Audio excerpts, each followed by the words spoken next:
Hello అందరికీ, welcome to village girl dreams. ఈరోజు అయితే మేము ఊర్లో ఉన్న ఆలయాలను సందర్శించడానికి అయితే వచ్చామండి. అమ్మ, అన్న, వదిన, పప్పులు, పొట్టోడు అందరం వచ్చాము.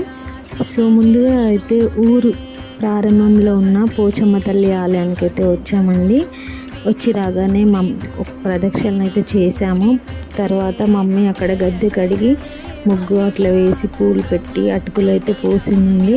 పోచమ్మ తల్లి ఆలయానికి మనం ఏదైనా పండుగ చేసుకున్నా లేకపోతే ఇంట్లో ఏదైనా శుభకార్యమైనా కూడా ముందుగా పోచమ్మ తల్లికి అయితే మొక్కాలి ఖచ్చితంగా. కొబ్బరికాయ అయితే కొట్టేసి పోతరాజు దగ్గరికి వెళ్ళి పసుపు కుంకుమ అయితే వేసాము. ఇక్కడ చూడండి పంట పొలాలు ఎంత బాగున్నాయో. అక్కడ అన్నీ అయిపోయిన తర్వాత పక్కనే ఉన్న మా ఊరు గుట్ట ఫేమస్ అండి. సో మీకు తెలిసే ఉంటుంది, నా వ్లాగ్స్ ఫాలో అవుతున్న వాళ్ళకైతే ఇది